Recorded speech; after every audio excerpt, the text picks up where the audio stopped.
নমস্কার বন্ধুরা, পর্ণকুটিরে সবাইকে স্বাগতম। তো এখানে আমি নিয়ে নিয়েছি দুটো বেশ বড় বড় দেখে রুই মাছের মাথা। আমি এখানে রুই মাছের মাথা নিয়েছি, আপনারা কাতলা মাছের বা যে কোনো মাছের মাথা নিতে পারেন। আর এখানে আমি নিয়ে নিয়েছি এই যে কুমড়ো, ঝিঙে আর আলু আর বেগুন। তো এখানে দেখুন আমি আলুটা ঠিক এরকম সাইজে কেটে নিয়েছি, এরকমভাবে। আর ঝিঙেগুলোকে ঠিক এরকমভাবে কুমড়োটাও ঠিক এরকমভাবে, আর বেগুন সব এরকমভাবে সাইজ করে কেটে নিয়েছি। আর এখানে আছে পুঁই শাক।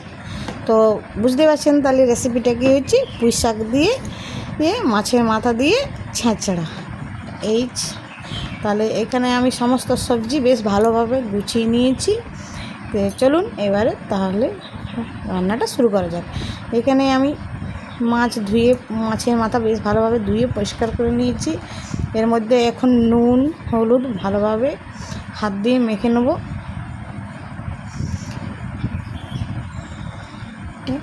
বেশ ভালোভাবে হাত দিয়ে মাখতে হবে।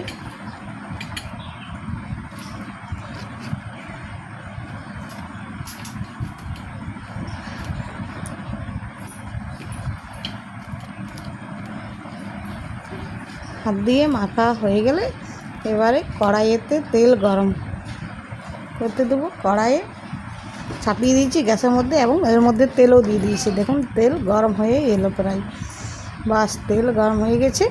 এর মধ্যে এবারে মাছের মাথাগুলো দিয়ে বেশ ভালোভাবে ভেজে নিতে হবে। সবাই এই মাছের মাথা ভাজতে খুব ভয় করে গো। তেল একবার যদি ছিটিয়ে এসে গায়ে পড়ে না, তাহলে আর রক্ষে নেই।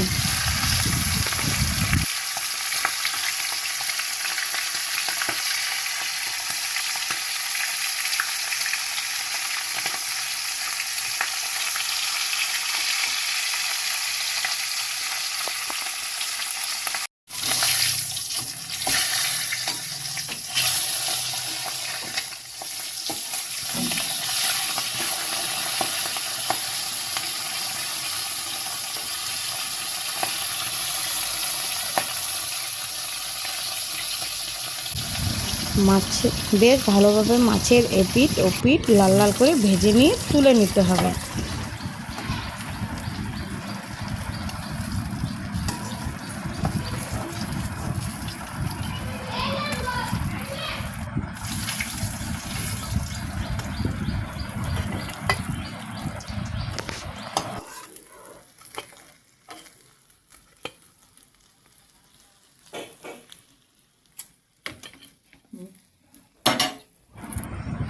আবার ওই তেলে আমি আলুগুলো ভেজে নেব।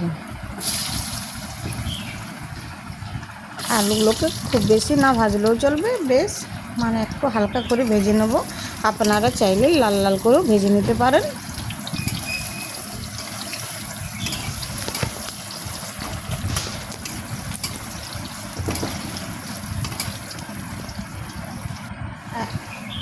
এখানে আমি নিয়ে নিয়েছি দুটো শুকনো লঙ্কা আর 1 চা চামচের মতন পাঁচফোড়ন।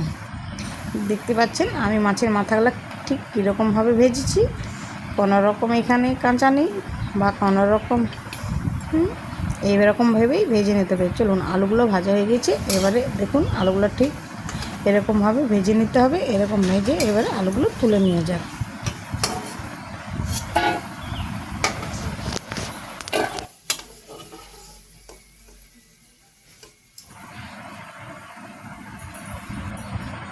এই তেলে শুকনো লঙ্কা,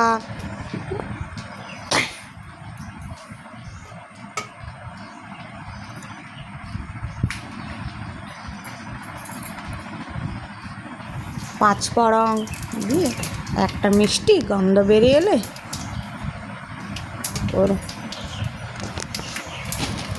ওর মধ্যে দিয়ে দিতে হবে পেঁয়াজ, কুচানো পেঁয়াজটা একটু বেশি করে দেবে, তাহলে ছেঁচড়া স্বাদটা একটু বেশি ভালো হবে।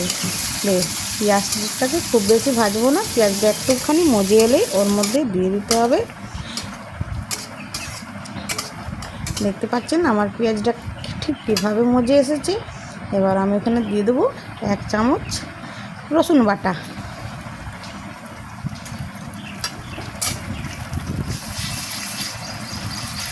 রসুনটাকে হালকা নাড়াচাড়া করে নিয়ে ওর মধ্যে দিয়ে দেবো আমি 1 চামচ আদা বাটা। 1 চামচ না, ওই হাফ চামচের মতন, মানে রসুনের চাইতে পরিমাণে অনেক কম, হাফ চামচ।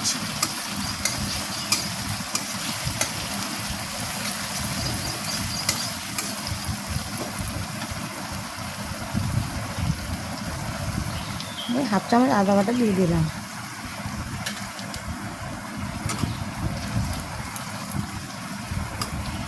এবারে আদা রসুনের কাঁচা গন্ধ চলে গেলে এবারে ওর মধ্যে আমি একে একে সমস্ত সবজি দিয়ে দেবো।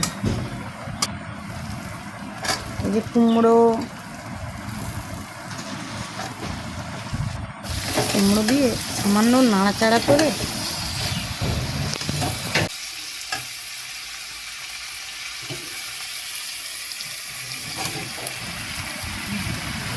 এরপরে ওর মধ্যে একে একে সব সবজি দিয়ে দেবো, যেমন বেগুন, ঝিঙে দিয়ে বেশ ভালোভাবে নাড়াচাড়া করব।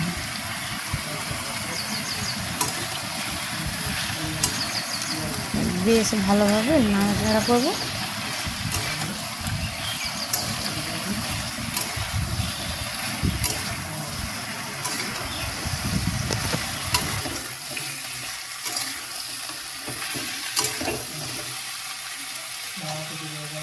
এবারে আমি এখানে দিয়ে দেবো পুঁই শাকের ডাঁটাগুলো, কারণ এগুলো একটু সিদ্ধে টাইম লাগে।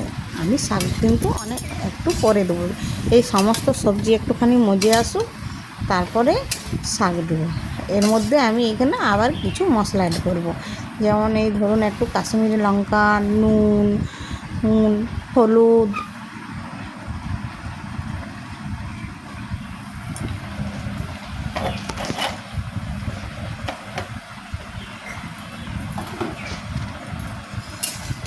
দিয়ে বেশ খানিকক্ষণ নাড়াচাড়া করে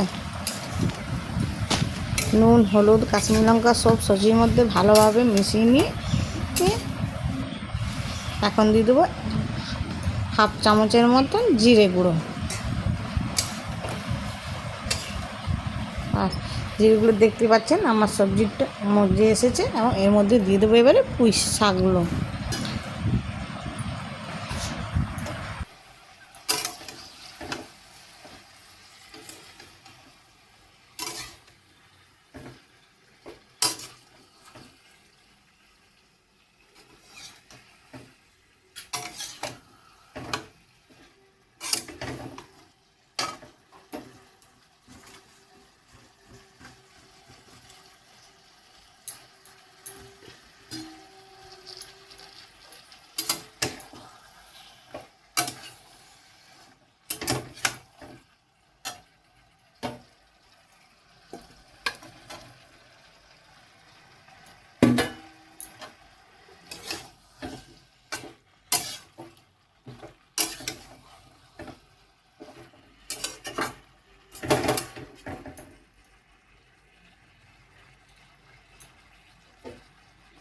এর সমস্ত সবজি দিয়ে পরে কিছুক্ষণ চাপা দিয়ে দেবো। এখানে সবজিগুলো মজে আস্তে আস্তে মজুক। এই যে দেখতে পাচ্ছেন সবজি থেকে কী পরিমাণে জল ছেড়েছে, আর কিন্তু এর মধ্যে আমি কোনো রকমের জল দেবো না। এই জলেই আমার সমস্ত সবজি সিজে যাবে, মানে সিদ্ধ হয়ে যাবে।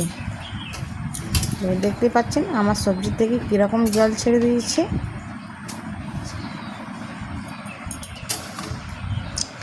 এরকমভাবে বেশ খানিকক্ষণ নাড়াচাড়া করে এখানে আমি দিয়ে দেব কয়েকটা পাকা কাঁচা লঙ্কা। কাঁচা চেরা লঙ্কা দিয়ে বেশ খানিকক্ষণ নাড়াচাড়া করে নিয়ে আমি এখানে এবারে দিয়ে দেব মাছের মাথাগুলো। আমি মাছের মাথাগুলো আগে ভেঙে রেখেছি, ওটা আর আপনাদেরকে দেখাইনি। তো এরকমভাবে ভেঙে নেবে, আমি খুব একটা বেশি ভাঙিনি, গোটা গোটাই আছে। ভেঙে নিয়ে এবারে এর মধ্যে আমি দিয়ে দেবো মাছের মাথাগুলো।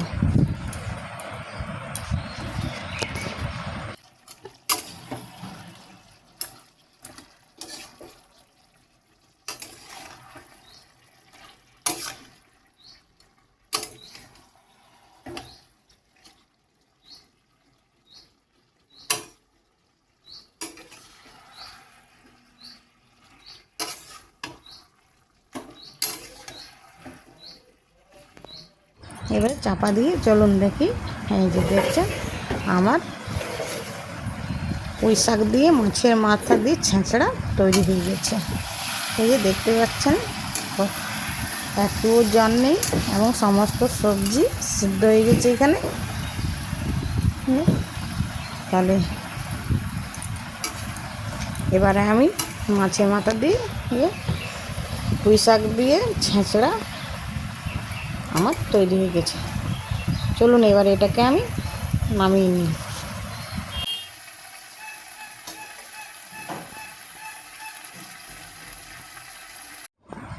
তাহলে আমার তৈরি হয়ে গেল পুঁই শাকের দিয়ে মাছের মাথা দিয়ে ছেঁচড়া।